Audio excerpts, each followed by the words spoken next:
We're talking to Tom Hanks here on the National Defense, 20th anniversary of Band of Brothers. We also have a brand new segment on this show called Got Your Six, okay? Yeah. So 6 rapid-fire questions for Tom Hanks. You ready? Hit him. Got your All right, we know your son Chet is a rapper, and your wife Rita just rapped to open the Emmys. Is there a Tom Hanks rap in there somewhere? You don't want to hear it. Yes, we do. No.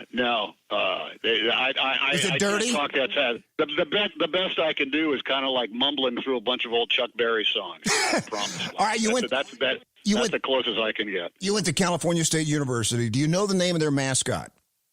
The Hornets. He has a name.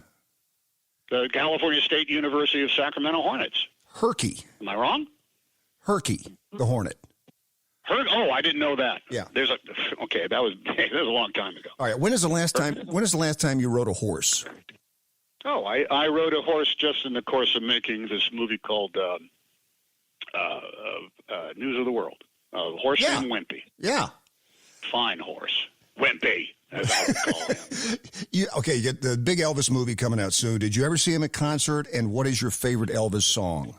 Oh, my Lord, no, I did not see him in concert. I'm kicking myself for that missed opportunity. Yeah. But I have two Elvis Presley songs that are on my current playlist. One, of course, is, of course, Viva Las Vegas, without a doubt. Yeah. Viva Las Vegas is one of the greatest numbers. And the other is Bossa Nova Baby. Hey, Bossa Nova Baby, keep on dancing because it ain't no time to quit. See, now that's not like a rap. That's as close as I'll get. What is the largest amount of money you've ever spent on a typewriter? Oh, if you spend more than $52 on a typewriter, you're getting ripped off. But in order to keep the typewriter repair industry working, I've paid like $400. What a perfectly working typewriter. Was that to the guy in Nashville? What a great story that was. No, that's usually. Well, I always tell these guys, I say, look, how much do you want for this? And don't cut me a deal because I'm rich. Right. No way of getting around that.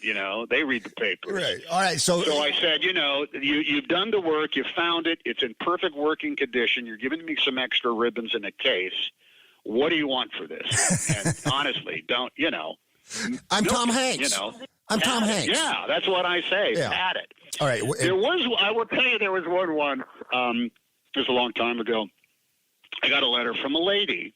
A lady, very polite. I was from Illinois or something. He said, "Dear Mr. Hanks, I understand you collect typewriters. Well, lo and behold, I was cleaning out my attic, and et cetera, et cetera, et cetera, et cetera, and I came across some old typewriter, and I'd like to, if you would like to buy it, I'd like to use the money in order to help my grandson pay for college tuition."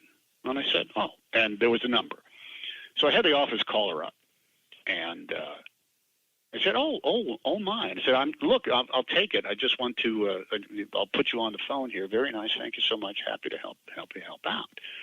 And I said, "How much would you like for the typewriter?" And she said, "Oh, well, gosh, I don't know what a typewriter would go for. Why don't you make me an offer?" And I said, "Okay." I said, "Here's what I've discovered. A typewriter put in perfect working condition. Da da da da da.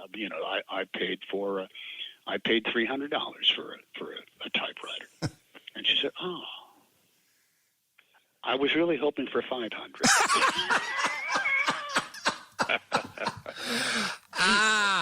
All right, final question. You just opened up the Academy Museum of Motion Pictures. Of course. What a joint, man. Oh, this place we want to do the show from there and have Military Appreciation Day. Oh, that'd be a good idea. You could probably, let me put you in touch because we could probably, turn it into a whole night symposium kind of thing. So classic. Would that be great? You could put like Pork Chop Hill from Korea up there. And Who knows? That'd be great. So what is the one movie that has to be in there? Well, I was there just earlier this week for the first time, and hit overload at about the hour and a half mark because there's so much stuff in there. Because this is 120 years, right? Yeah, it's mind-blowing stuff. We all had ideas of how good the collection could be, the exhibits, the galleries.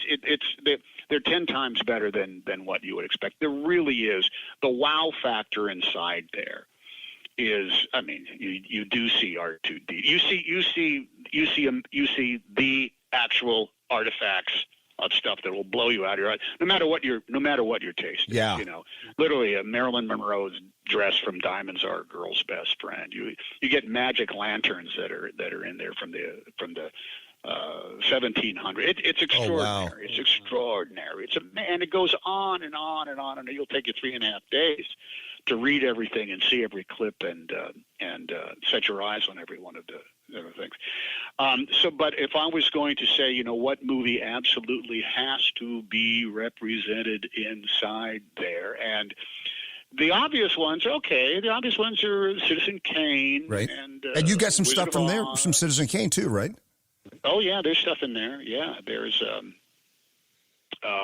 it's fab. I mean, look, it's fabulous. But you know, those are the granddaddy. You know, those are the Rose Bowl of galleries. Going through there is a tiny clip of Georges Méliès doing special effects inside the camera from like 1912 or 15 or 17 or something like that. And when you see that, knowing that projected into a dark room somewhere in France well before 1919, it's the power of cinema writ large. And look, we're all just chasing that.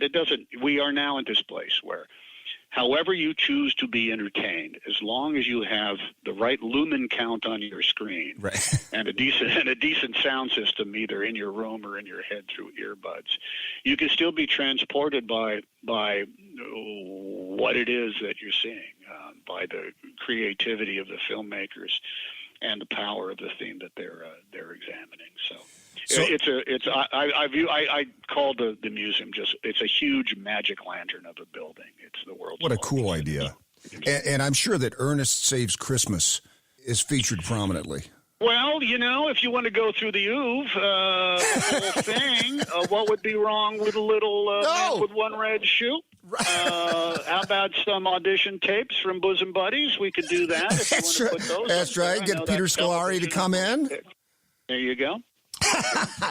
Tom, thanks for the time, man. Really, it means so much to us. Thank you so much for Band of Brothers and everything else you've done. We just greatly appreciate it. Always a pleasure, Randy. Thanks for having me. Thank you, man. Have a great day. Take care. You too. Bye-bye. We'll be right back here on the National Defense.